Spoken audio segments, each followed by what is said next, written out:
The reason I'm here, the reason I'm doing this crypto thing and have been for 11 years is because I want to separate money and state. I think money is one of the most important technologies in society. It's something we interact with every day. The flows of money direct and govern human action everywhere at every scale. And something so important needs to not be under a monopoly provider, period. So I'm here to separate money and state.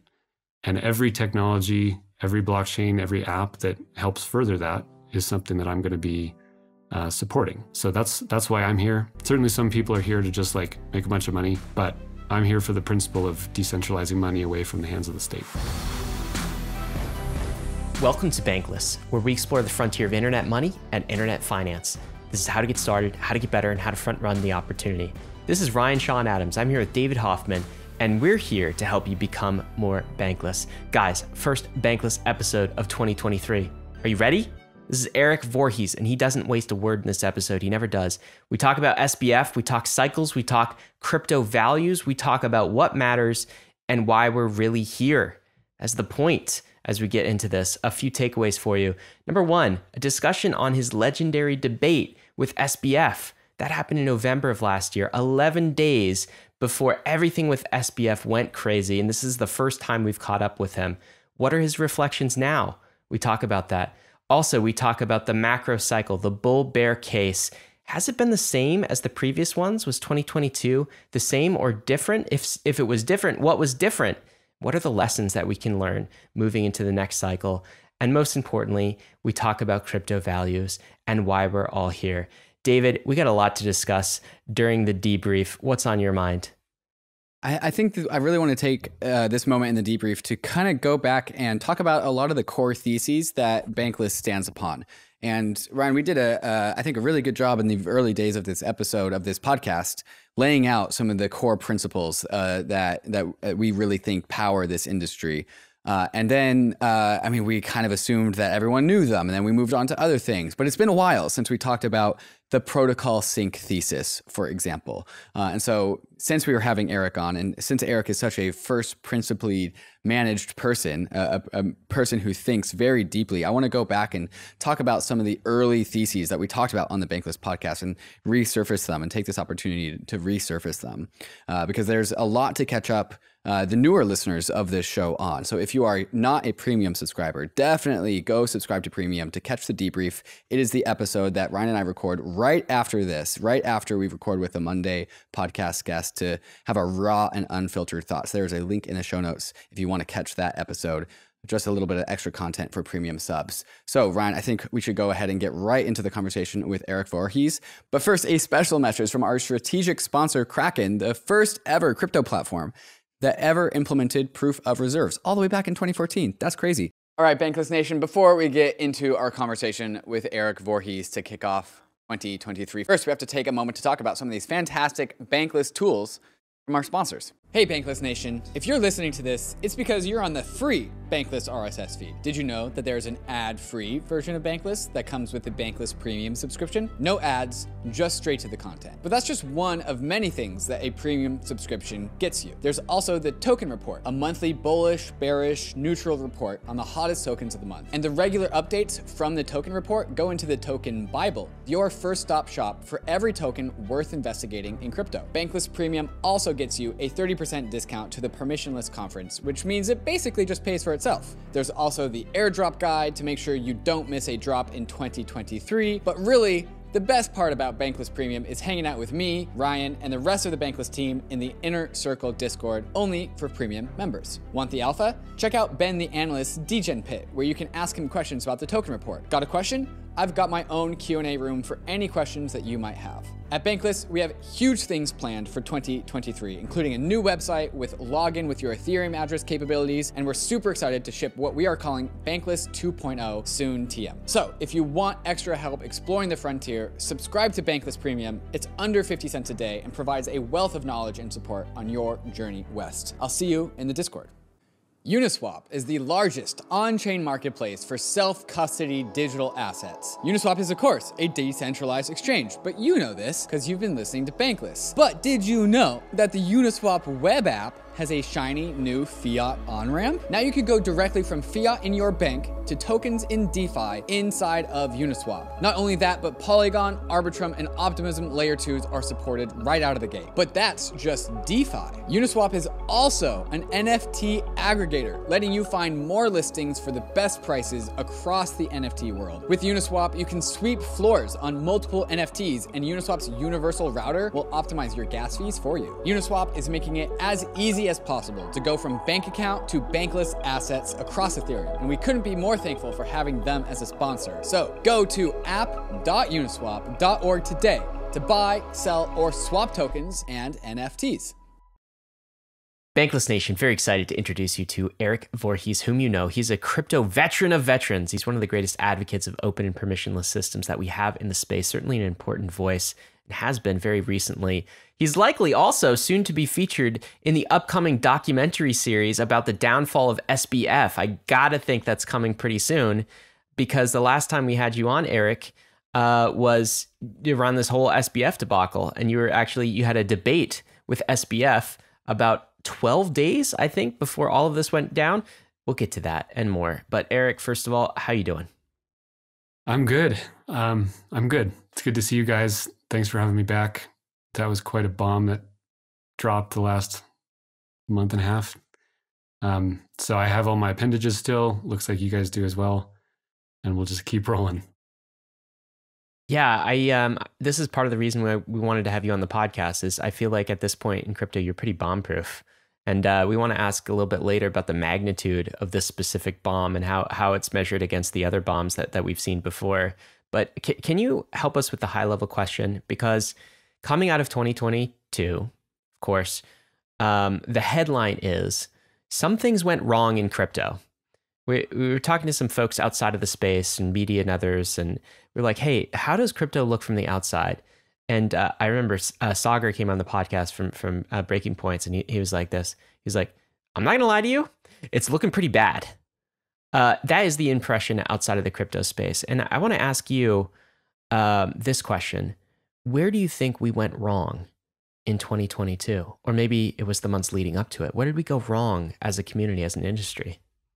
I think my response to that is to cringe a little bit at the collective use of we here, right? Like crypto is this diverse tapestry of individual people, and many of those people are quite unsavory. Many of them are absolute heroes, and lots of people in between. So where did we go wrong? I don't know. I feel like this was a good year for me. I made a lot of good decisions. I think you guys have done a beautiful job with your show. It's become, one of the most important in the space, and I really value it. At the same time, SBF, where he went wrong was stealing $10 billion of customer money. So that much is simple. I think it's important that we don't describe ourselves as a collective to the outside world. People have different goals and views of what crypto should be. The cultures between these different chains are different. And I think that's actually part of our strength, is that we're not this monolithic group that all think and act the same way. So yeah, that's where I'd leave it.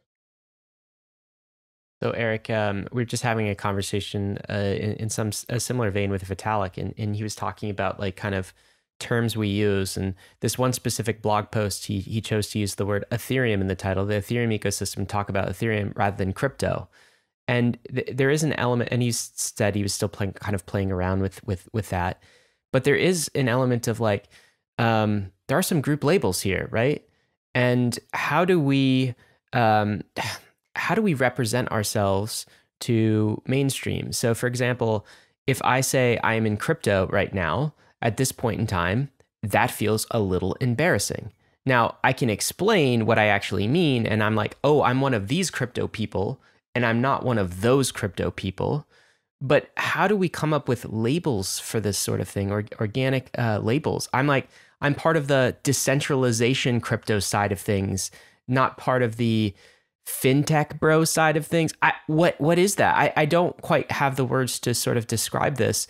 And unfair though it might be, a lot of us have been operating under this group label of crypto. How do we get out of that trap? Well, I still proudly wear that label. I think crypto is where an incredible revolution is happening. And so I don't shy away from that at all. I think things like labels and the words we use for some of this stuff are somewhat superficial. And the superficial observer will get tricked into thinking things that they read in headlines. And if we play that game, it's just going to be unfulfilling and probably a losing proposition. Like the reason crypto is cool is because of what we're building. And so the constant focus on the building, on the software, on the technology, on the principles, that is what we should care about. And people will assign labels to us, and that's all fine, but it washes away with the latest trends. So I wouldn't worry too much about that. And also, whenever crypto is in a bear market, the reputation from the outside is just trash. And then these same people who don't care to look into what this actually is or what it's about get totally blindsided when the next rally happens, and then they ape in at the top. And those aren't the kind of people that we should care to court. Mm-hmm. We should be courting people that build quality software, and that's really it. With regards to the point that crypto is a diverse cohort of people that have many different attitudes, and some people are fraudulent scammers who steal billions of dollars, and other people are public good maximalists and want to build public systems. Like, obviously, very different collection of people that come to the space. Crypto's got something for everyone, no matter who you are. That's kind of the one of the big selling points of what this industry can provide. And when you say that we can't blanket all of crypto into one label, that I definitely think is the goal of this industry. We want crypto to be as large as the internet itself. And no one would ever dare to say that the internet population is this one ongoing community of internet goers. It's diverse. But to take the other side of this conversation, I'll say that crypto is actually really small. And sometimes, and especially during bear markets, it kind of feels like we're all in the same room together. We are all 1 degree of separation from everyone else in this industry. It doesn't go that far. And so who are, and I'll take some responsibility here. And this has been a theme on the Bankless podcast lately with some of the episodes that we've recorded, is responsibility, right? And when somebody in my industry steals $10 billion, or somebody in my industry destroys an algorithmic stablecoin, even though I did not take part in that whatsoever, I still feel responsible because that's my industry. That's the thing that I represent. And so this has been something I've hopefully trying to reflect on and move forward into next cycle, as in SBF, he really rubbed a lot of the Ethereum community the wrong way, but we didn't speak out against him enough. Do Kwon definitely rubbed us the wrong way, but we really didn't come hard on him. And so to some degree, I just want your perspective on this. To some degree, I do feel responsible for some of the bad things that happened in this industry in 2022 because it's my industry. What would you say to that, Erik? It's an interesting perspective. I don't think you should feel any responsibility for the sins of other people, period. Yeah, that's not on you guys. You guys are individuals. Bankless is its own project, and you should be very proud of what you're building. It's not our responsibility to find every sin that others are committing. And indeed, there are so many in the ecosystem that would be a fool's errand anyway. There's a lot of noise in crypto, and to call out all the noise is not that useful because there's so much of it. Calling out the virtue where you see it, I think, is the goal. When you see profoundly important projects built soundly and with good principle, highlight those. But don't beat yourself up just because you missed one of the many sinners. Well, Erik, let me ask you then. This is just your practical thoughts. So we had SBF on the Bankless podcast. I know you were there for one of those episodes, but we did a previous episode with SBF in March. I think it was March, David, of last year. And so this was an interesting episode. We had done an episode with Brian Armstrong from Coinbase. We were scheduled to do one with CZ from Binance. We kind of we think it's important for the crypto community to get in the head of all of the biggest exchange leads, right? I mean, Jesse Powell's an important voice in this. to hear how they think. And when we had Brian on the podcast, he was like very much talking about values and talking about building. And our impression going into our episode with SBF was, in coming out of that, was different, right? That he had built this exchange, was a fast mover, really didn't care about the values of our industry. But even if he doesn't care about the values, it appeared at the time like the FTX exchange was successful. And, we have this mantra on Bankless: if they adopt crypto protocols, they adopt crypto values. So even if he doesn't believe it, as long as he's building on top of crypto systems, that could be a good thing. A lot of people in the aftermath of all of this have said, why did you bring that scammer on the Bankless podcast in March? Why did you give him a voice? You have an important platform in the space. You gave him a voice. What do you think about that? Like, is there an element of we should hold ourselves accountable? Like, obviously we didn't know at the time, no one did, that he was stealing depositor funds, okay? That would be a different story had we known this, but like, what do we do? Like, I'm kind of like leaving 2022. You absolutely should do that. Bring people on who are important in the industry. Unequivocally, Sam was important. Unequivocally, like, he built something big and meaningful. And at the time, we didn't know that meaningful meant horrible or fraudulent.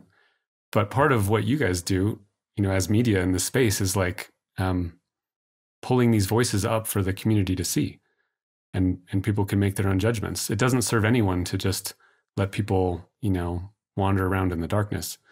So those people who are getting mad at you weren't out there saying, Sam's been stealing customer money back in March.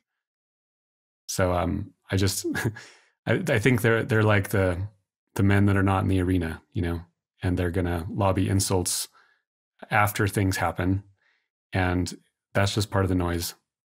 See through it, and bring people on and vet them and ask good questions and promote the principles that matter. Like, another comment on this is the focus on individual people is somewhat of a trap. If you bring 10 people on and focus on them as individuals, that can be useful and important. But what's more important is, like, what did they build and how is it structured? And why is one structure better than another, right? So, like, if you bring on Hayden from Uniswap and you bring on Brian from Coinbase, it's interesting to learn about both of those people as people, but it's more important to learn about why Uniswap and Coinbase are different, right? And those principles of what they've built, I think, are what we should be focusing on, especially because we're never going to know before it happens who the evil people are. But we can know how things are designed. And that's part of the whole premise of cryptocurrency, is that you can know how things are designed without having to trust the people and without having to get behind their reputation. Well, thanks for opening this up. And I guess it turned into a little bit of a therapy session for David and myself, but we really appreciate your guidance and thoughts on this. David, I think you've got a question about the aftermath of the whole SBF FTX thing for Erik, because he was a player in that. I'm not going to say, Erik, that you were the cause of that necessarily, but it sort of led into a very interesting chain of events. Mm-hmm. Yeah. So, Erik, we had our conversation. You had your debate with with SBF on October 28th. FTX paused withdrawals on November 6th. And then filed for bankruptcy on November 11th. Very quickly after you had your public debate with SBF. While you were watching these events unfold, just put us into the mind of Erik Voorhees. What was that like for you, watching all of this fallout happen just so recently after you had this debate with SBF? Yeah, I think of all the calamities I've seen, this was the biggest calamity that has ever befallen crypto. Not on all metrics, like Mt. Gox was more existentially dangerous, but in terms of the speed with which this unfolded, and just the story of hubris and like that character arc of Sam and how quickly it changed was really, really profound. And I certainly had no suspicion that anything untoward was going on with that exchange. And during that debate, one of the things I was trying to do is like I was going to try to tear Sam apart on the principles, but I wanted to give him the credit of being like a successful entrepreneur and building something really important. And I think I said multiple times in that debate. And then to learn just like a week later that not only is he trying to bring down all this horrible regulation on the industry, but is actually the one causing the biggest fraud ever was, it was surreal. I just watched the debate again a few days ago, and the whole thing was really surreal. Mm-hmm. I wonder how threatened or uncomfortable he was from the fraud that was going on during the debate, because he definitely seemed off. Yeah. And during the debate, I was like, man, I'm really getting him. Like I've made him so uncomfortable. And I was taking a little bit of pleasure in that, but I guess a lot of it might have been because he was sitting on a $10 billion fraud. Right. The way I think about this conversation, because SBF was talking most of the time. He had the microphone maybe 90% of the time of that debate. And you were only saying one or two or three very sharp sentences. It felt like watching a soccer game where one team had the possession of the ball for 90 minutes, for 90% of the time. But the team that had the possession of the ball for 10 minutes scored 8 goals. Yeah, well, that's like how you get a good message across has to do with the message and in how few words you can do it. Mm-hmm.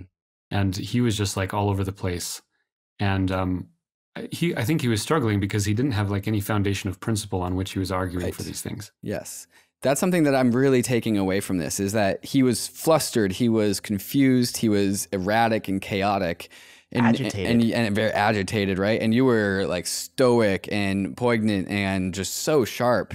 And it's looking back in hindsight, this is one of the big years of 2020 where hindsight is really playing out. In hindsight, Sam Bankman-Fried was spraying millions of dollars into political donations, real estate in the Bahamas, an arena, an attempted Taylor Swift sponsorship. And in hindsight, I think if anyone just added those numbers up, you could probably come to some reasonable conclusion that something's not great over on the other side of FTX, because the numbers were so high. But then when you add that up with the agitation, the puzzle pieces are all there. It just took the actual fraud for us to put them together. Yeah, I don't know. I think that might be backfitting the story a little bit. He had raised tons of money, and FTX was a wildly successful and profitable exchange.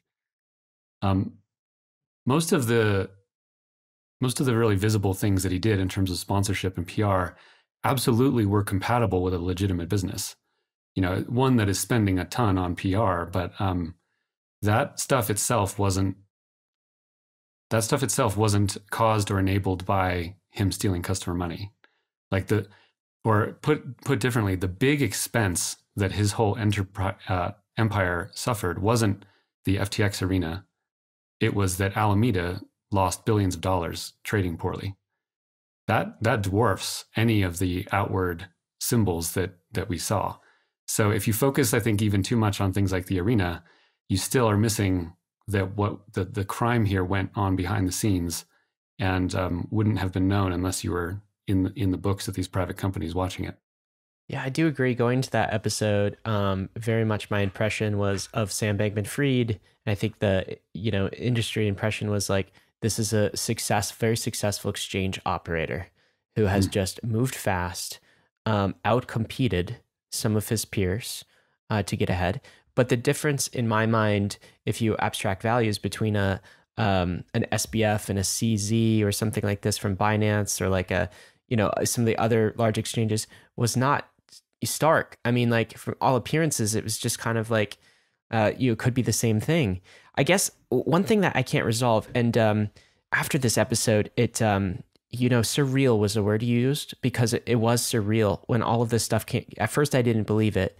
Then when it started to become obvious, I just started thinking back to this episode and trying to get into the mind space of SBF. So he knows he's short.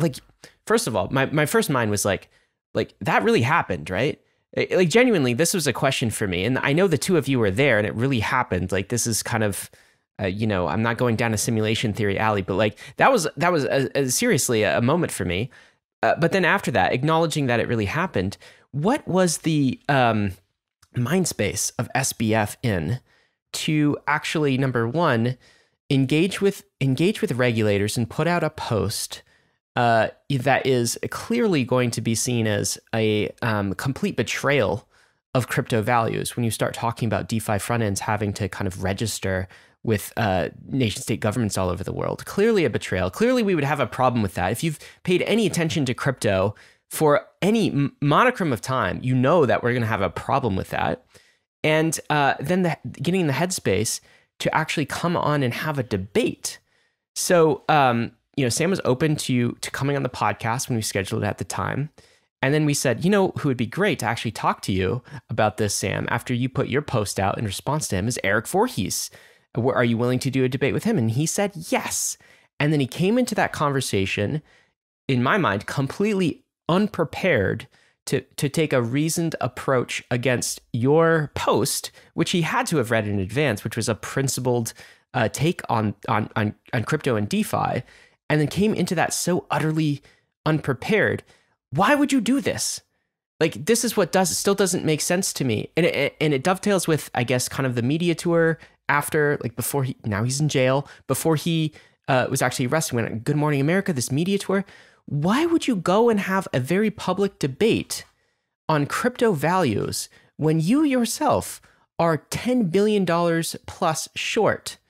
And like, I don't understand the mind space of it. And I'm not asking for like a psychology, expose, but like, does that strike you as weird? Have you been able to make any sense of this, Erik? What has certainly been weird was his media tour following the collapse. Very weird. But I think when we had the debate, I don't know that he was feeling like everything was falling apart. I think he was probably stressed that like the situation was a little tenuous. But I think even for a week after that, I mean, until the CZ tweet about selling the FTT token, until that, I think Sam thought it was all under control. And it makes more sense when you think of it like that. And if you read his own messages leading up and immediately after CZ's tweet, they sound like someone who doesn't really feel like it's going to fall apart. Because he said things that if you knew things were falling apart, you wouldn't say. So I think he had, supreme hubris up until that morning when it was announced that he was selling FTX to CZ. That was like the capitulation of, okay, now he knows horrible things have happened. So he didn't know how bad it was at the time. That makes sense. But like, what was that delusion? Was that? No, if you think about it differently. So like, from what I understand, the FTT token was collateral backing the loan of customer funds to Alameda. If in a different world, we had hit a bull market, back then, and FTT doubled or tripled over a few months, the problem of that customer money not being there, it gets less and less, right? It only becomes a problem if a bank run starts and if the price of cryptos are falling generally, especially the FTT token. But he didn't know that was going to happen. So he certainly justified in his head that like there's a very plausible and maybe likely chance that all of this is fine. He did not appreciate what a true bear market in crypto is. This is one problem with being a tourist, is that like you've never actually been through that. So he did not have an emotional appreciation for what many of us have dealt with. And he just had that hubris that leads so many people astray. All right. So in an alternate reality, you're saying, Erik, maybe this didn't happen. It didn't have to play out like this. And he managed to skirt by and like continue. And everything on paper, at least, is still sort of solvent, even though you're operating some sort of fractional reserve scheme of some sort. There's a world out there where all of this, he gets past this bump and he gets through it and he's absolutely fine. Can you talk about that world? So like, that's also scary to me, that such an individual would be able to accrue maybe more power in that alternate world, be able to skirt by and make it through this this very touch and go situation and continue to do the sort of things that he was doing. That was another reflection post that surreal ordeal as well. Do you have any thoughts on that, Erik? Is it like, are you glad that the cancer, not necessarily of the individual, but like the cancer of this corruption has been cut out of crypto? What would happen if that tumor was allowed to grow? Yeah. So one possible path is that if the market had really rallied, Sam would have resolved all the issues with some time and then like gone on the up and up. That's probably very unlikely, right? Especially someone who's first of all willing to commit that kind of atrocity and then gets away with it is probably not going to have a come to Jesus moment and change their beliefs. So it's very possible that if that happened, he would have just, doubled down and continued risking customer money in a bigger and bigger way. And it could have been a blow up of, 5x the size a year later. So it's good that it was rooted out for sure. But yeah, he probably thought he had a path to making this all work out. And certainly if that token had gone 10x over the next year, there's numerous ways he could have been solvent and no one would have been the wiser. What do you think of the other sort of soft power he appeared to be accruing in DC as well? So this interfacing, working on legislation with lawmakers, and that was a repeated articulation, that I remember from the debate was this comment that like, Sam, if you're going to be at the table, like you have to represent crypto values, like please do this. And the fact that he was engaged at this level, what does this tell you? Where there's this line in the debate where you talked about going to the land of Mordor. You were talking about DC at the time, but like that's who was representing crypto in the land of Mordor. What are your reflections on that?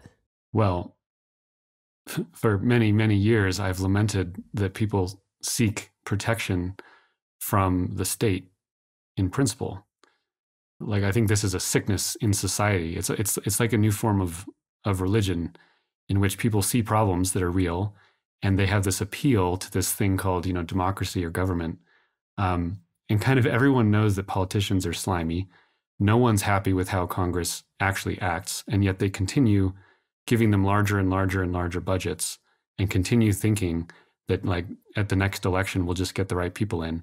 And if we just make a new bill and a new law, like that will be the one that cures it. It's some kind of like psychological sickness.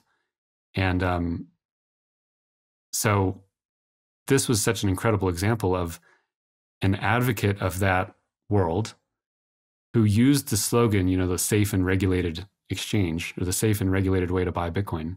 That was FTX's slogan. And he's going to get new rules written for the industry.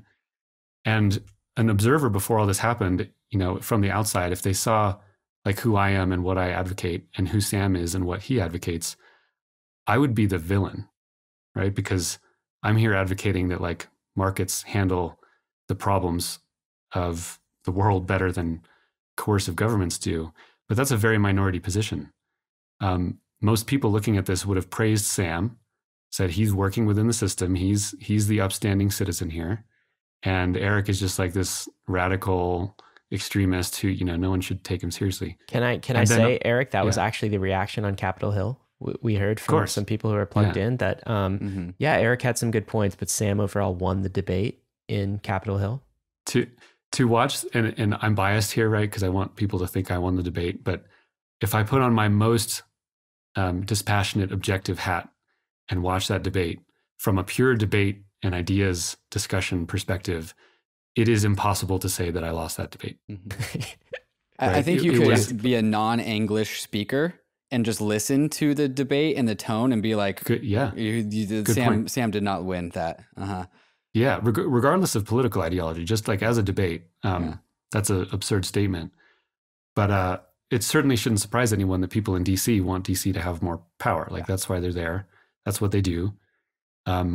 It's on us in the crypto world to push back against that and to stop making these appeals to regulation. One thing that has dismayed me since this whole fallout is, like after this occurred on various podcasts, many companies changed their marketing pitch to be more about how they're really safe. And so many of them went to the appeal of how many licenses they have and how regulated they are and all this stuff. And it's just like the same mistakes over and over again. Like our salvation is in open source immutable code, period. It is not in any kind of blessing or anointment from DC. Erik, I want to start to zoom out a little bit because one of the main reasons why we wanted to talk to you today is just to kind of get out of the bull market tunnel vision, because now we're definitely out of the bull market for sure. And kind of just want to zoom out and help go from focusing on 2020 to 2022 and start focusing on the whole crypto project as a whole.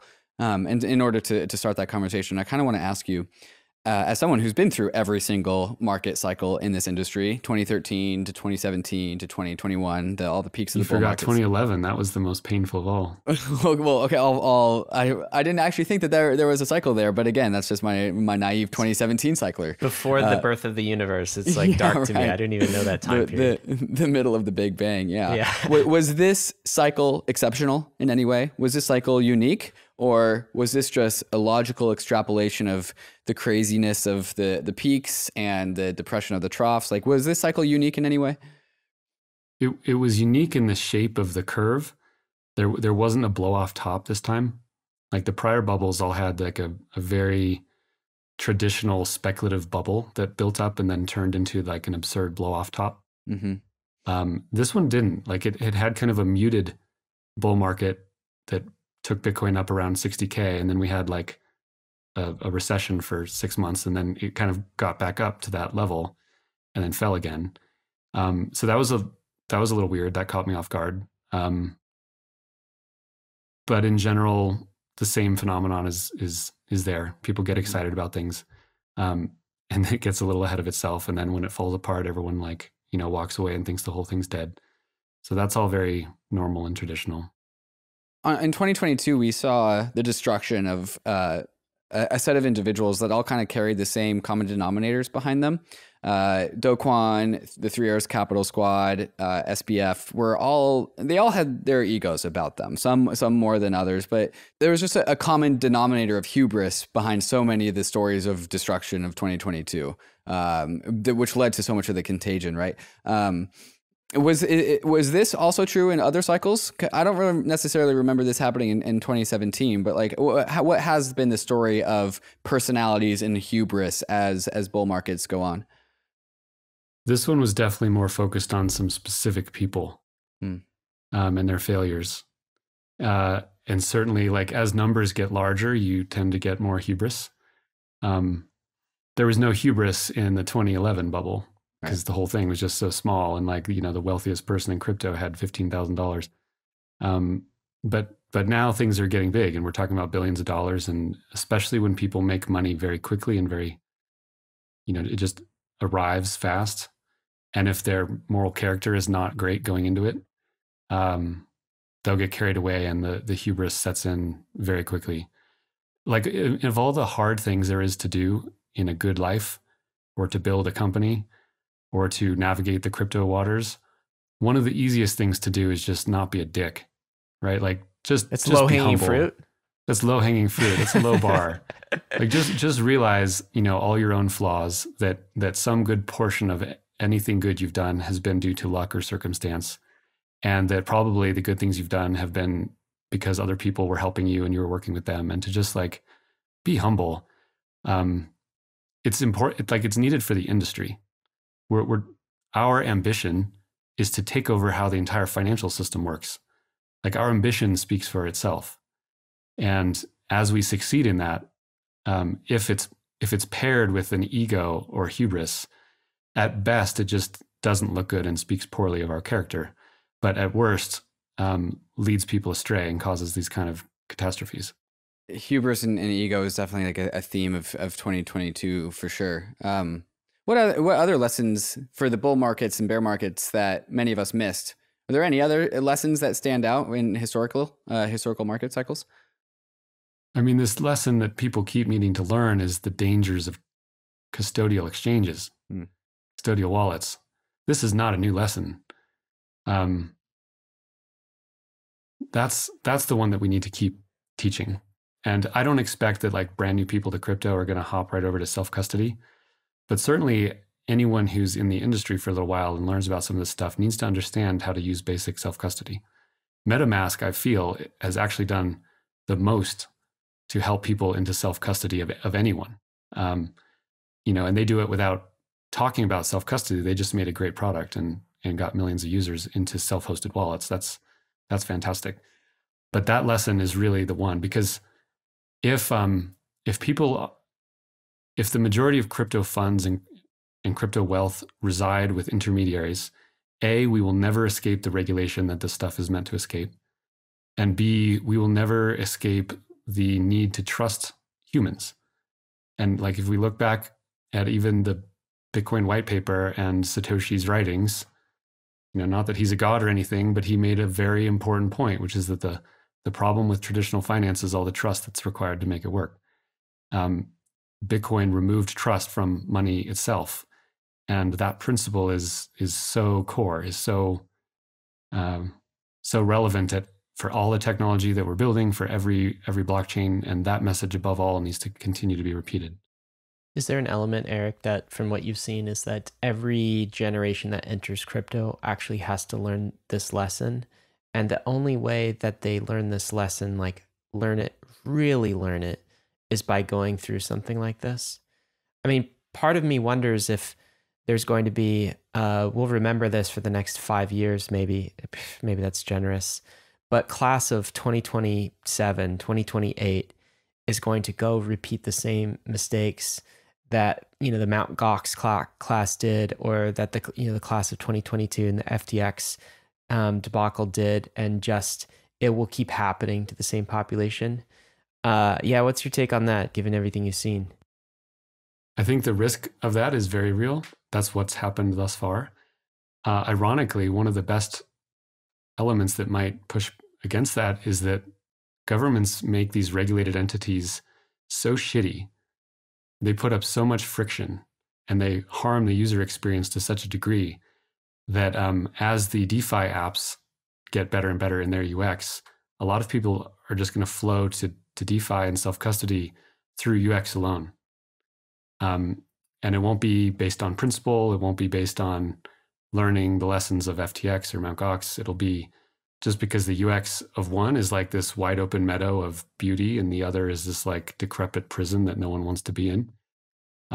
That's also my hope for like the best antidote against CBDCs is that if you experience using a free and open and permissionless blockchain versus a CBDC and all the horrible restrictions that will be there, regardless of your ideology, you'll move to the former simply because it's the path of least resistance and that's where capital likes to flow. Yeah, I completely agree with that take. People forget that the UX of banks is absolutely terrible. And by the way, hasn't changed in like 30 years. Like I still have checkbooks and occasionally I will have to write a check for some things. I still have to show up, show my ID in order to wire a fund. Don't get me started on this, Erik. Banks suck. And what's happening in contrast, like DeFi is like getting so much better at an exponential rate because it's open like the internet. And I don't know if anyone listening remembers the days of like walled garden AOL type experience for the internet, where if you have a set of AOL apps. When you broke out of the AOL walled garden, you went to the real internet, and it felt so organic and natural, and it was improving all of the time at a pace that AOL couldn't. It felt chaotic, it felt free, it felt good. That's kind of the difference that we're talking about here. So a great analogy. No, I have no doubt that DeFi and the open permissionless ecosystem is going to beat the hell out of anything the banks can produce, CBDC or otherwise. Let me ask you another question though, and this is more of like maybe a kind of a philosophical question. Crypto didn't get a bailout. FTX didn't get a bailout. People lost money, not just big names and VCs with SBF, but average retail everyday investors. Some of these investors, retail, not investors, but just depositors even. Some of these depositors had their funds in companies that were disconnected from FTX. Everybody in BlockFi, for example, completely wiped out. Not necessarily BlockFi's direct fault, but because they were linked into the whole FTX risk pool. Gemini Earn, status unknown. When are you going to be able to withdraw? Unknown, TBD. It's all frozen.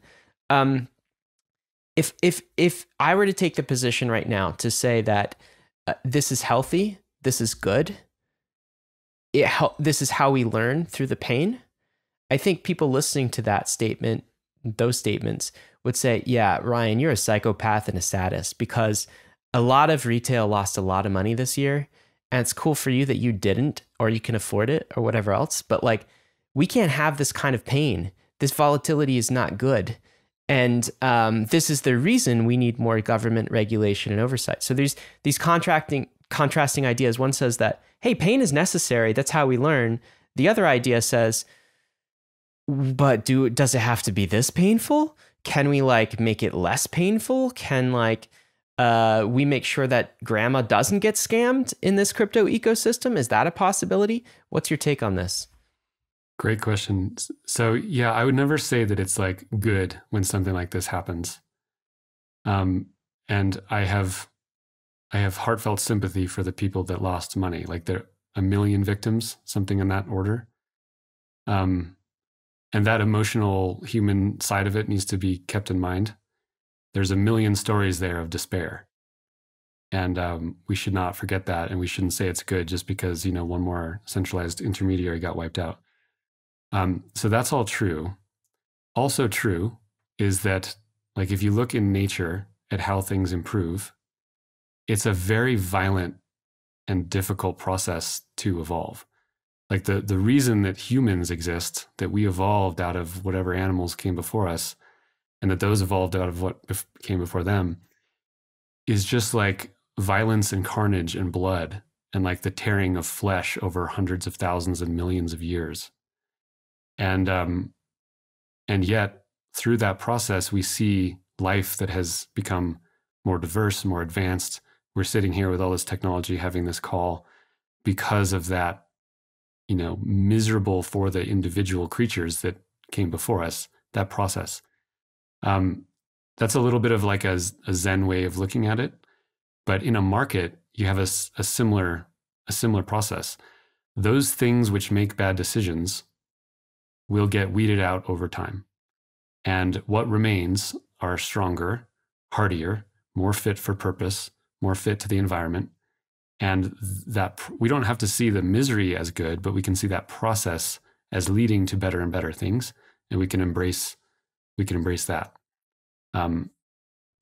Yeah, is that a little bleak, or does that help? It helps. I think it's reality. The question is, can we have both? Or do you really have to make this decision? How do we optimize?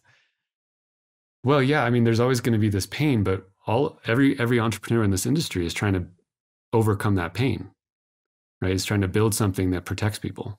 That was the whole point of Shapeshift when we built it, was let's minimize this pain. Let's stop having exchanges that are holding customer funds, and we'll build something better. So any individual actor or company should absolutely be trying to solve this problem. That's how we get better with it. Will government regulation make any of this stuff better? Of course, I'm going to say no to that. I mean, government regulation causes complacency and causes stagnation.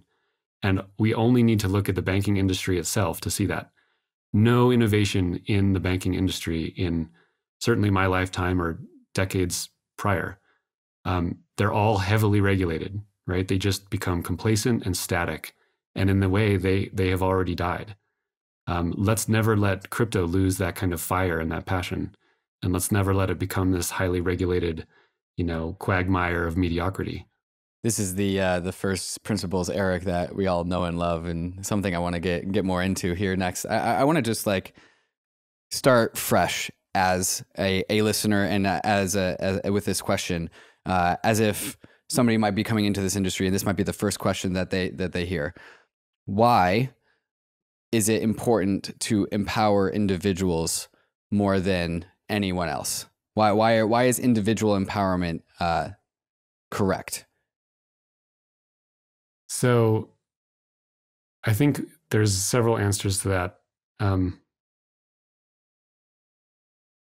If you look at a system in which the power is concentrated, you'll tend to see that it gets abused and that it becomes brittle. You can see this in nature. You can see it in markets as they get co-opted by governments. If you are able to decentralize power, you get a much more dynamic world. You get individuals that are free to make their own decisions, which is more fulfilling as humans. And you get a system that is more adaptive. And when errors inevitably happen, they happen on a smaller scale. So like, you know, the great example of the danger of government, everyone appeals to government for protection from the robber down the street. And we end up with these entities that are so large that they cause World War II, where like literally millions of people are slaughtering each other on open battlefields for no good reason. And that only is able to be done at that scale and that level of murder because of the centralization of power. So just as a principle for like civilizational governance, the degree to which you can keep power small, local, decentralized is a really good one, and absolutely true in the realm of money. So how does the idea of a social structure fit in? And so like government is a social structure that helps coordinate us. We are also looking to some of our protocols. A generous euphemism for forcing people at gunpoint to do things. Sure, sure. We also have our crypto protocols, however, where Ethereum, Bitcoin, humans can coordinate around these social structures. Religion, for example, is a social structure that like is a story that people can adhere to and coordinate by, and that creates these things creates a collective, right? And so, how do we balance the freedom and autonomy of the individual to be the best version of themselves, while also having this like social structure that we must all be coordinated by? Like, how should we think about the balance between these two things? Yeah, coordination and order are very important, right? Like we want hierarchies, we want order, we want coordination, we want collaboration. I think all that stuff ends when you bring a gun into it and force someone to do something, or else you'll shoot them or throw them in a cage. Like that's the line that I draw in terms of what's permissible behavior as a person. As soon as you've left the boundaries of collaboration and you've turned to violence, you've broken something important. And so the goal should be to advocate systems which avoid that kind of violence and avoid that kind of coercion. So you mentioned hierarchy in that as like a hierarchy is important, like structure is important. Hierarchy is centralization. So what you're saying is like we're allowed to have some sort of like hierarchical systems, but you're saying that these hierarchical systems need to maintain their product market fit, if you will, without forcing product market fit through violence. Is that another way to say what you said? Yeah. So like the extremes of centralization and decentralization are both bad. So the extreme of centralization is, like one world government that has all power. And I probably don't need to get into why that would be horrible. The opposite end is extreme decentralization, which first of all is impossible and very unnatural. But if you take it to the extreme, it means like even the organization of the cells in your body is invalid, and that you should just like go out into space and explode into a gazillion pieces to decentralize your matter across the universe. Right? So like the structure of planets, the structure of individual animals and plants, that is all hierarchy, that is all order, that is all centralization to a certain degree. And that's all good, but there's this tendency in human society to continue seeking higher and higher centralization with this appeal to coercive government.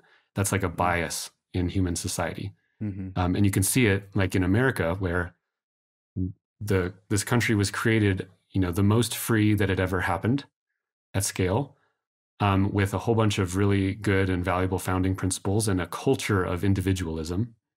And yet only 200 or 300 years go by and you see that it has now turned into this empire with a government so vastly more powerful than what the founders would have ever envisioned, that it's kind of sickening. And yet people continue clamoring for more government. Every year the budget gets bigger, right? Doesn't matter what party's in charge. More regulations come out, not fewer. If you were to count the number of pages of active laws on any given year, it only goes up. It's like this ratcheting function because people keep appealing to this coercive entity. And the only way that process resolves is in some kind of horrible revolution. That's been the history of humanity. And so I guess first step in fixing that is just recognizing that bias and trying to fight against it. Yeah, I think this is a moment to actually connect this back to 2021 and 2022. I can't remember who said this quote, but it's something along the lines of the people that seek power to seek to grow their power and ultimately find themselves in positions of power because of how they seek it are not the people that you want to be in power.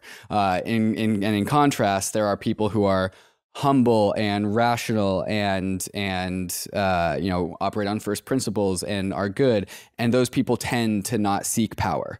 They tend to not centralize power around themselves. And when you say there's this bias towards power, I think of Sam Bankman-Fried trying to take in as many customer deposits as possible, trying to raise as much money as possible, bailing out BlockFi to get BlockFi to dump their yield into FTX. And one of the lessons that I learned throughout 2021 and 2022 is like how centralizing the concept of yield actually is, because yield tends to actually like centralize over time. And really the bull market that we all went through was a bull market in yield. It started off with compound governance yield farming, liquidity mining, which was good, perhaps. We also had the yield arbitrage out of GBTC. And then Genesis kind of let that scale out beyond that. Three Arrows Capital took advantage. All of this yield over time, we had all these pool ones and pool twos from DeFi farms. All of this yield started to like coordinate and centralize. And then it was Sam Bankman-Fried, like the most egotistical maniac of them all, who managed to capture all of the collecting pools of capital that were growing and growing and growing under his FTX black box. And so I just wanted to go ahead. I think this term power needs to actually be two different terms that we just don't have in English language. Mm-hmm. There's two very clear, distinct types of power. One is like the voluntary power or influence that you have in your social circles. Like, when I was running Shapeshift, I have power to fire someone, right? That is a certain degree of power. Mm-hmm. But it's not coercive power. Coercive power is something else. Coercive power is where there's not like some voluntary accord being followed, but you're forcing someone or defrauding someone or lying in some way where you've actually coerced behavior. These are very different things. And a lot of people look at like big government and big corporations as the same, as like two sides of the same evil coin, where they're both just examples of centralized power. But Amazon.com has never thrown anyone in prison, right? Like Amazon.com has never bombed people and like blew their limbs off. To me, that's a distinct difference between even the most powerful company in the world and what even a small central coercive government will do. And in Sam's case, his sins weren't sins of trying to centralize non-coercive power. There's nothing wrong with trying to build a big company and get lots of influence and get lots of money. That's all fine. His sin was in the fraud, was in like crossing that line into coercion, stealing billions of dollars of customer money. That was the sin. And it's so, I don't know what words to use here, but these two types of power are important to keep distinct. Kind of zooming back out to talk about the first principles of crypto. And when we talk about trying to find the optimum balance between centralization and decentralization, right? Where extreme centralization, if we want to keep on going with like the space and stars analogy, extreme centralization is like the center of a black hole and it just crushes you. And then the opposite is like the microwave cosmic background, where it's so incredibly decentralized that you are dust and you can't even think because you're so boring. And we're trying to find this optimum middle ground where there's like biodiversity and life and culture and expressiveness and all of these great things. How do you see crypto protocols as supporting structures to help create the biodiversity that we see here on Earth, on the planet that we live on? Great question. So first, it's important to just realize like how complex this point is. There's not like an ideal degree of centralization across everything, right? It's not like it's 50% centralization is appropriate for everything. Some systems and structures can be very decentralized and some need to be very centralized. Depends on the scale. It depends on what they're trying to do. So people shouldn't worry too much about that.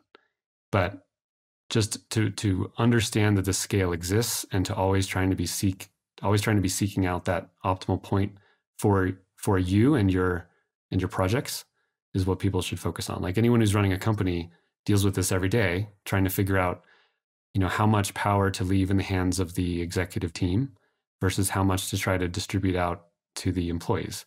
And that's different in different companies and depends a lot on what they're trying to do. But just thinking in that way, I think, is important. Not that there's some ideal that's universal. Erik, I want to ask a question that might seem like it's coming out of left field, but I think relates. What do you think of the Constitution? The U.S. Constitution, I'm talking about. Constitution. Think about that. What my kind of frame of reference is, earlier in the conversation, we were talking about this idea of having your cake and eating it too. Being able to do the getting the benefit of UX centralization type stuff, all of that benefit, while also getting the benefit of decentralization. And when I look at the Constitution, I've always thought of that as a protocol, if you will. It's a set of rules, right? It's kind of like analog version of code. It was in legal code. And we look at, some might say the Constitution, if you're probably, on the extreme, maybe libertarian side of things, you might say, well, any government is just too much structure for me. That's too much structure. The interesting thing about the Constitution to me is that went from a monarchy, which was complete centralization. We had a monarchy and you had lords and you had a court and it took a rebellion for this to happen, to outsourcing some of that power to something that was more decentralized and better. And we set up this protocol called the Constitution in the United States that guaranteed some freedoms. Now, there was still coercion in there, of course, but then you had kind of like all of these amendments which protect individuals' rights. And I would certainly argue that is a massive improvement from the system that we left. But the secret here is we were still able to get the coordination potential of a nation state, but we didn't have to sacrifice and make trade-offs and have the centralization and potential corruption of a monarchy. And I see some of these same principles being applied in crypto, where to the extent that we can design better protocols, we're talking about the way out, and give our power to those protocols instead, and that keeps it decentralized, that really is the way out. That's how we can get the collaboration, the organization, without falling prey to sort of the nation state coercion or the traps and the perils of centralization. That's what I see Bitcoin as, right? It's kind of a way to do that with money using this asset system. That's what I see Ethereum as. It's non-coercive technology that still allows us to coordinate. So what do you think about that idea? What do you think of the Constitution, Erik? Is this part of the way out where we can get the trade-off right? Yeah, so the Constitution was an amazing development in that it was like an affirmative, declarative attempt at institutionalizing decentralization. Right? So it was coming out of a world of kings and basically saying, those problems we don't want to keep perpetuating. So we're going to decentralize power and we're going to state lots of things that the government cannot do. Like that's the whole goal, is to put limits on the centralization of power. And it was reasonably effective. So as a historical document and project, huge respect to it. At the same time, we see that even when done so well, it has still been degraded almost to the point of meaninglessness over 200 or 300 years. And this gets to why like laws that are made by man are always kind of squishy, right? They're written in language, which itself is squishy. People's culture changes over time, and this desperate desire to have the government do more things has overridden any protections that the Constitution has, or many of them. So, hopefully we are moving now into a world where we don't need to rely on the written laws of men as much. And we're at this new age where we actually have immutable code that cannot be degraded with time, right? Like an Ethereum smart contract will operate according to its rules forever, as long as the blockchain is operating. There's no interpretation because it's written in code. It is objective. And we now have these powerful systems that can operate over the long term without that kind of interpretation or degradation. And that's what we should be embracing.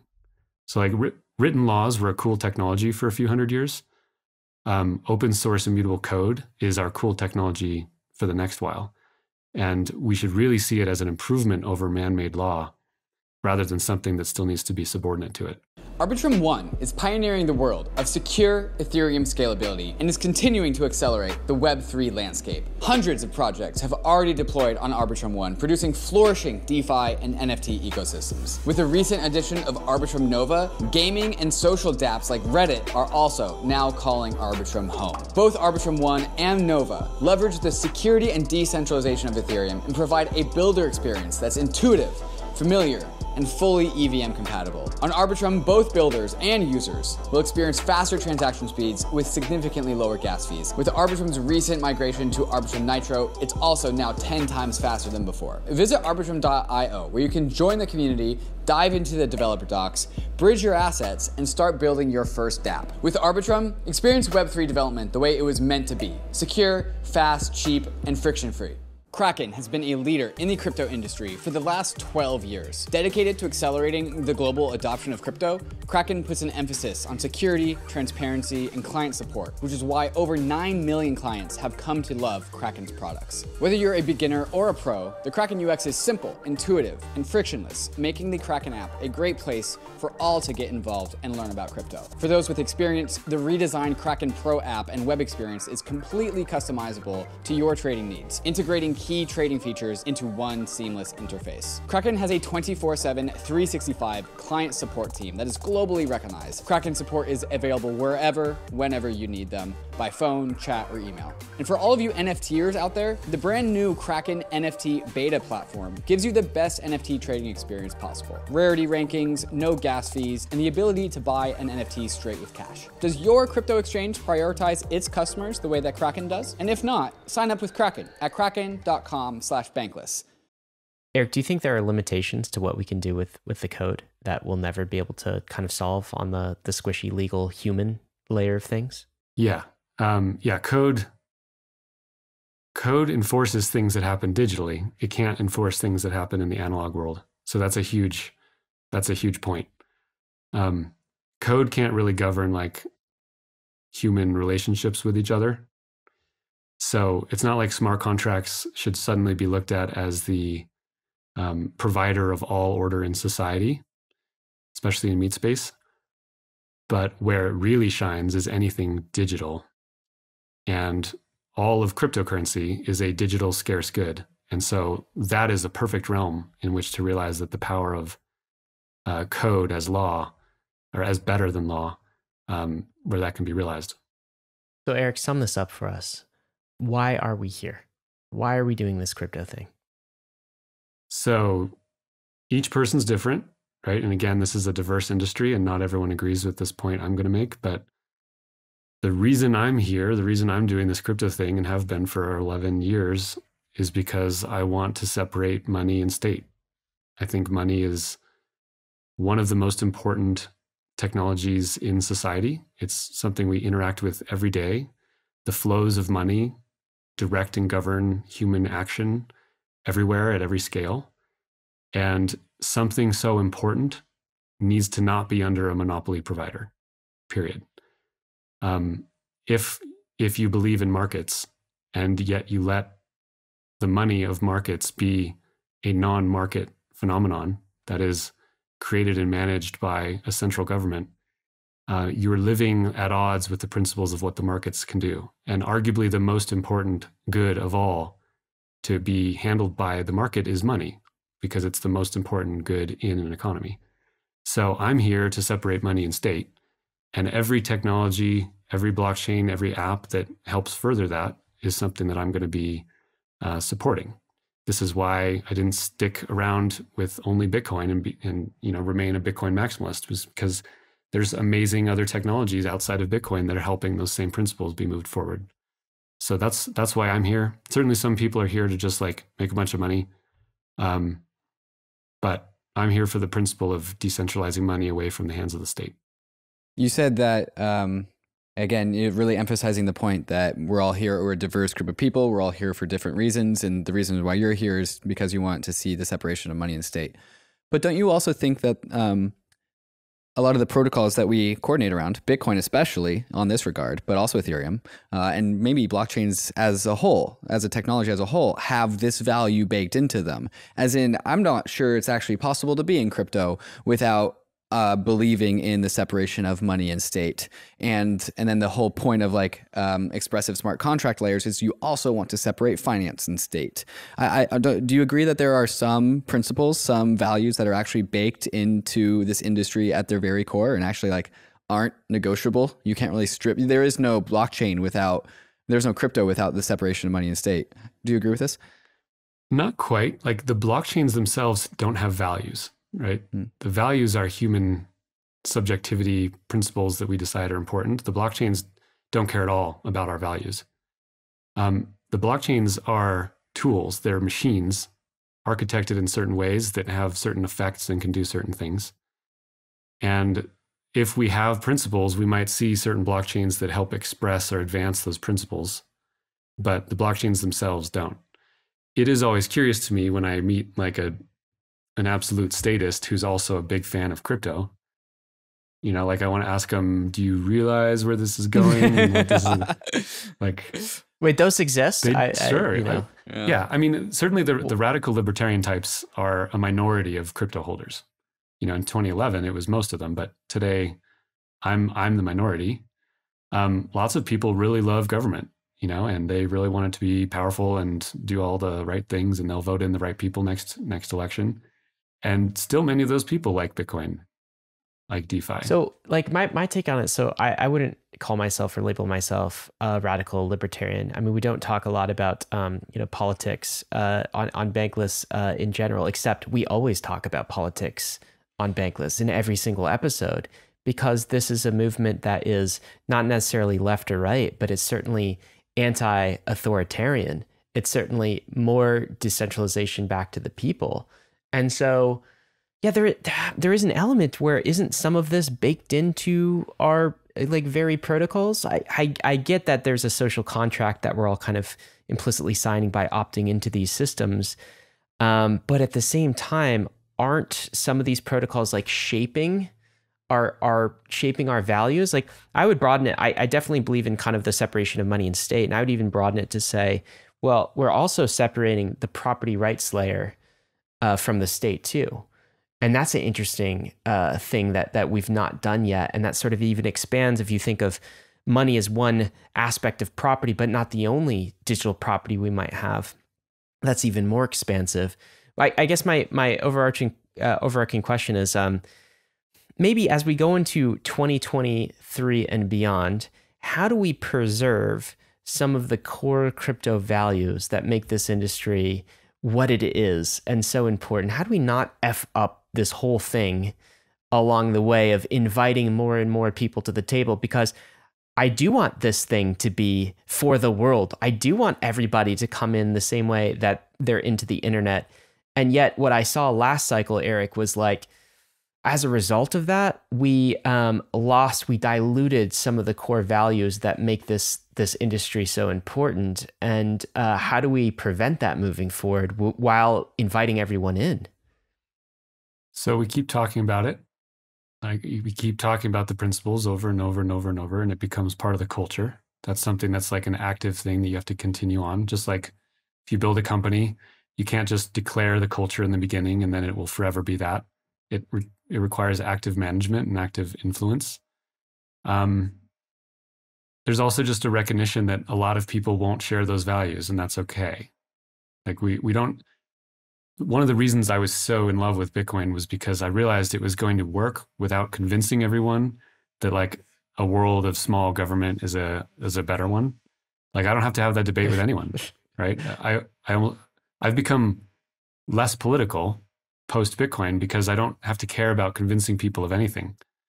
I can simply help encourage this technology to take over the world, and through that will be more effective than like any set of voting. So there's part of me that like doesn't quite care what people's values are, and a recognition after, decades of trying to convince people of certain ideological principles that I don't need to convince anyone of anything. There's this Bitcoin tool that works, and as it grows, it will separate money from state, regardless of anyone's intentions. That's why it's so powerful. That's why it's so exciting. And we can focus on the building and enabling of that technology instead of having, debates with people who are just going to dig in their heels. And we don't need to do that anymore. I'm reminded of a fantastic quote from a co-host of mine. When you adopt crypto protocols, you adopt crypto values. And it's kind of nice just to, I think all three of us here have a pretty good level of confidence that eventually society will ultimately become coordinated around crypto protocols. And eventually that future state of the world will align with the values that I see embedded into these things, embedded into the particular constructions of these crypto protocols that we are creating. So it's a little bit of just like a waiting game for adoption to slowly win out. And the nice thing, David, is because it's opt-in, we only get that adoption if we deserve it. Yeah. Right. Yes. I mean, people have Great to point. choose crypto, and that's important. We can't lose sight of that. And they can opt out. Yeah. Yep. Like that. 100%. That's what makes this a noble cause. Right. Is that none of it is based on coercion, right? No one holds Bitcoin who doesn't want to hold Bitcoin. It is not forced on any person. They opt into it and they can opt out just as easily at any time. If it doesn't further their interest, they can leave and it's fine. That's what's so cool about it, and that's what puts it in stark contrast to fiat, right? Like if your idea or your technology or your product is so good that you have to force people to use it, that might be an indication that it's not that great. And crypto never has that. It has to win every single user. Erik, you said that you label yourself as like radical, right? Like you put yourself in the radical libertarian camp. But when I talk to you, I'm talking to a very rational, like grounded, seemingly. I get the vibe that you don't get angry often. Do you feel radical? Like why did you use that word? I think rationality is a radical thing these days, sadly. So it's society that's radical. Yeah. Nothing's wrong with me. It's all society. Yeah. I mean, it is funny because like, objectively I am radical in my beliefs. But all I believe is that like people should be peaceful with one another. That's really my fundamental belief. And everything is simply like a logical or rational extension of that principle. In my Twitter profile, like it says toward peace as the first snippet, because that's the point. It is really sad and telling that holding that as my fundamental moral principle makes me a radical. Like that to me indicates something is really, really sick with society generally. Or at least is unexamined, because most people, if you ask them if they're pro-peace, would say yes. But they haven't really gone through the exercise of thinking logically about what that means. How do they define that? How is that applied? Because they'll say that in one sentence, and then the very next sentence, they'll advocate for taxation, which is a breach of peace, right? It's a taking of property from one person by force. So they hold these kind of views that are at odds with each other. And I think that's why like a lot of people, maybe like Sam in that debate, just had no structured, logical, consistent framework to think about the rules that should be borne down on society. I think the way he thinks about it is what is expedient or what is helpful for FTX or what some senator advocated, but there's no unified sort of theory of how humans should be. And that's what really caught him up when confronted with just a rational, clear foundation. And do you see crypto protocols as tools to help scale out towards peace? Do crypto protocols help move us as society towards peace? Yes, because they provide an alternative from monies that are not based on peace. So fiat currency is not based on peace. People are forced or legally benefited in using it in certain ways. And some people are legally permitted to do things with it that others are not. So it's a system based on coercion. And crypto is that alternative. It's a peaceful, purely market-based money. And that's a beautiful thing. And for every person out there that gets distracted by the Lambos, what they're actually helping to further when they talk about crypto is a machine of economic peace. Like that's ultimately what we're building. And I think that's a really profound and important cause. Kevin Owaki's line from degens into regens comes to mind. So I'll give him a little shout out. Kevin's great. Kevin is someone who like, him and I agree on a lot of stuff, but he's also like a dirty statist. And so we have good debates about that. But I very much respect him, and he's a good dude. I love your back and forths, by the way, but it's just this idea of radical to me is just like, so David, I think that some people would think that you are radical and that I am radical. Why? Because we believe in on-chain privacy. You think that it shouldn't be illegal for a US citizen to use Tornado Cash, privacy mixer, right? You think that? Yes? Yeah, You're radical. I would personally like to use Why? it again. Because it's against consensus view, I would expect. And the thing that caught me from the debate with Erik in SBF is when Erik was talking about 85 million Iranians, they should have access to an open financial system, shouldn't they? Well, that doesn't necessarily play very well in Capitol Hill, does it? But when you go back to base principles and you're talking about an open, permissionless system to help all peoples across geographies all over the world, why shouldn't it? I guess that's a radical idea as well, but it's not if you're grounding these things on base principles and you're starting from the bottom up. Erik, we've talked a lot about like why we're here, the principles, what we lost sight of. Not we, maybe I'll edit that word, but some yep. in crypto lost sight of in 2022, and how we can get back to that.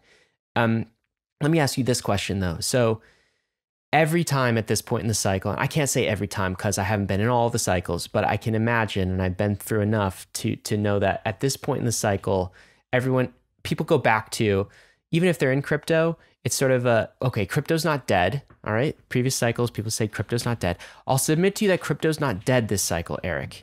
But give me a reason it shouldn't expand beyond the small little niche of core believers in this weird little podcast called Bankless in some corner of the internet. It'll forever remain a niche. Kind of like the gold bugs, or kind of like, other technologies that didn't really take off in the past. What do you think about this, Erik? Do you think that we'll get another bull run, that we'll get another adoption wave? Or are those days behind us? Is there a possibility that crypto is just forever doomed to this niche of hardcore believers and doesn't ever go mainstream the way the internet has? Yeah, well, first response is that it's funny to keep hearing that, because that's the same allegation that was levied at us in 2011. That like this will never take off. It'll never be meaningful. It's just this like niche of these, radical anarchists, and it has no place in the normal world. And some of us dreamers would be like, you know what? Someday, like a real corporation is going to accept this stuff, man. And lo and behold, here we are only a decade later, and many companies accept it. It is a major financial asset. Like Bitcoin's one of the most liquid financial assets in the world, objectively. And so it's working, but people keep wondering during the entire adoption curve if it'll step any further on that adoption curve. And like when I ask myself this question, the proper answer to it is always to look at the fundamental economic mechanisms behind it. The reason that crypto will take over the world is because it is a more fertile ground for capital. Capital flows to where it does not get destroyed, it does not get infringed. Capital flows to where it can be built into more capital. This is like an economic law. And so while it doesn't happen in a straight line, over time, more and more value will be held in these transparent, open, immutable forms of value, instead of these analog ones that decay, by 2 to 10% every year that people are used to holding, and which have all sorts of restrictions and borders on them. To go back to your AOL analogy, right? Like how the internet obliterated AOL, which was this walled garden, because creativity and communication and economics doesn't like walls. Right? It expands. Markets expand, and they expand in the paths of least resistance. Crypto is that path of least resistance. So I have no worry that like value doesn't flow into these systems. It doesn't mean I know which system will benefit the most, but those that are frictionless and useful to people will be the benefactors. So that's kind of like a first principles thinking on just why this actually takes over the world. Mm-hmm. And just to add one more comment on that, capital is highly interested in not decaying, as in that is a very good carrot for people to not lose their money. And so while the internet absolutely obliterated AOL, it did that without the incentive of money behind it as well. So it's got that extra little power.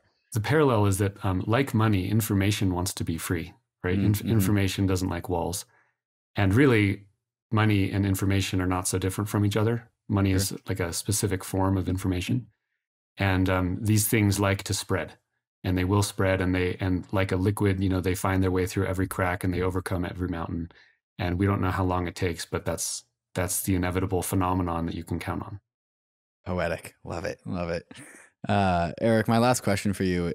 We started to touch on some of these answers, like the commonalities behind all the bull markets, but when you look forward, I know that 2011 to 2013 was only 2 years, but every 4 years since then, 2013, 2017, 2021 always seemed to be some sort of peak. So perhaps 2025, no guarantees, but during the next bull market, during the next bull run, what are the common denominators that you've seen every single bull market, every single bull run, and every single bear market too, that we should be prepared for? Like what have you seen almost every single time as the machinations of the crypto cycles move forward? They're largely lessons that you see in any kind of speculative cycle. So it's not unique to crypto, but these are lessons like when the bullishness is happening, people's skepticism and judgment falls way too low. They're willing to accept anything, right? And all the stupid ideas get just as much money as the good ones. There's no discretion, and everyone's making money doing everything. So during the bull market, remembering to stay sane means ask yourself if this thing is actually useful or if it's just stupid. And if your mind says it's just stupid, it might actually just be stupid. And so don't follow the crowd because they'll go into everything. And then the inverse is that in the bear market, people are far too bearish and they dismiss the whole thing. Like your earlier question is like, the sentiment that, oh, will crypto ever even turn into a real thing? Or is it just constrained to the niche? That is bear market thinking, right? That is like this technology which didn't change in the last 2 years. The blockchains didn't change from the bear to the bull. If it was going to work during the bull market, it's just as likely to work during the bear market because the technology itself, the machines haven't changed. And so during the bear market, to realize that you're probably too negative on stuff and that things which you feel like aren't a great idea actually might become really important and useful. And to just check yourself on both of those extremes. When you're feeling really great about everything, try to add a little more skepticism. And when you're feeling horrible about everything, go touch some grass and realize that we're actually building profound systems here and to be proud of that. So what should we do during the bear market that's ahead of us, however long it lasts? Is it really that simple? Buy and build? Those are the two Bs during the bear market? Yeah. And also just remember to live your lives, right? Crypto's not everything. Spend time, build relationships with people, stay healthy, stay sane, get outside as much as you can. All these kind of good human advice is totally relevant. And then just like step back and be proud of what you're part of. Like no revolution that worked, during that revolution were all the people confident that it would work, right? Like you step forward through uncertainty the entire time. And then one day you might wake up and realize like, oh, it worked, but I missed it all because I was so worried that it wasn't happening. So just recognize that like you're in the middle of the revolution right now, bull or bear market, you're in the middle of that. And a decade, 2 decades, 3 decades from now, like when you're talking with your children or your grandchildren and they ask you about this time, you'll realize that you were there. And so while you're here, don't let it go by without that recognition.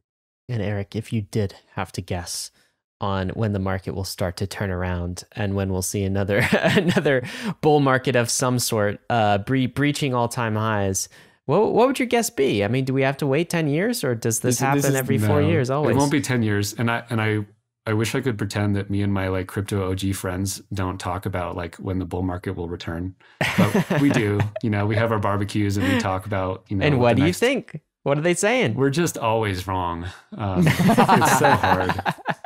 It's so hard. It won't be 10 years. Like if it takes 10 years for the bull market to happen, probably the whole thing failed. So I'm happy bounding it in that way. Yeah, I would guess it's sometime in the next, like, you know, 6 months to 3 years. You know, I think that's generally how long it takes people's minds to start changing and speculative cycles to return. It also has a lot to do with the macro environment, right? So as long as interest rates are held high and monetary conditions are tighter, it's going to be a headwind. But I think we may, you know, that'll start changing in early to mid next year. So I wouldn't be surprised if Bitcoin was at like 40K by the summer. That wouldn't surprise me at all. And that's like 2.5x from here. So it's a great return. There you have it, guys. Some thoughts from Erik Voorhees near the end. Even got some price predictions on a podcast that was not at all about price predictions. Because that's definitely everything else I said today can be like debated, but I said a time everything and else I said will a price, be and that was time tested, except for that last piece. But yeah, you heard it here. Guaranteed by 2026, we'll have a full steam ahead bull market. Erik Voorhees. Just kidding, guys. Of course, Erik. Look, man, I just want to give my personal thanks to you, and this is from David and myself in the Bankless community. Having your voice in the space throughout 2022, and especially your voice coming in at a pivotal time to debate Sam Bankman-Fried will forever go in history as one of, I think, crypto's finest articulation of our values and one of our finest movements. So I'm so grateful we just had the opportunity to hit record on that episode, and for everything that came out. I will be deeply disappointed to the documentary makers if that doesn't make it in the documentary. Okay, Netflix, Amazon Prime, if you guys are listening, needed to be talking about Voorhees. So anyway, thank you for everything that you've been doing, and we appreciate you coming on today. Yeah, well, you guys made that opportunity, so you made it happen, and I was proud to serve, and that was fun. Ultimately, this is like a battleground of ideas, and so we need to just keep talking about them. Thank you guys for always being a source of signal. I appreciate it, and I'm a big fan of the show, as always. Onward we go, Bankless Nation, into 2023. I think this is probably the first episode that you're going to hear from us in 2023. We fit this recording in right before the holidays with Erik Voorhees, and I hope you enjoyed them. But happy 2023 to you. Some action items for you. Of course, go watch the SBF and Erik Voorhees episode that stands the test of time. Remember, that's Erik with the K, spell it right.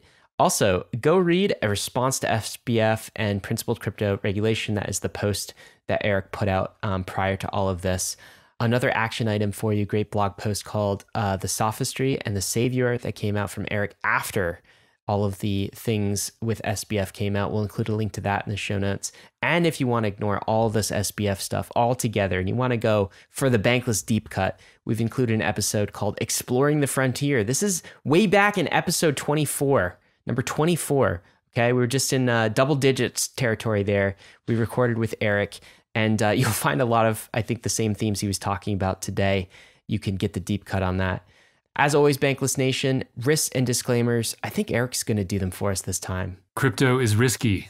You could lose what you put in, but we're headed west. This is the frontier. It is not for everyone, but we're glad you're with us on the Bankless journey. Thanks a lot. Hey, we hope you enjoyed the video. If you did, head over to Bankless HQ right now to develop your crypto investing skills and learn how to free yourself from banks and gain your financial independence. We recommend joining our daily newsletter, podcast, and community as a Bankless Premium subscriber to get the most out of your Bankless experience. You'll get access to our market analysis, our alpha leaks, and exclusive content, and even the Bankless token for airdrops, raffles, and unlocks. If you're interested in crypto, the Bankless community is where you want to be. Click the link in the description to become a Bankless Premium subscriber today. Also, don't forget to subscribe to the channel for in-depth interviews with industry leaders, Ask Me Anythings, and weekly roll-ups where we summarize the week in crypto and other fantastic content. Thanks everyone for watching and being on the journey as we build out the Bankless Nation.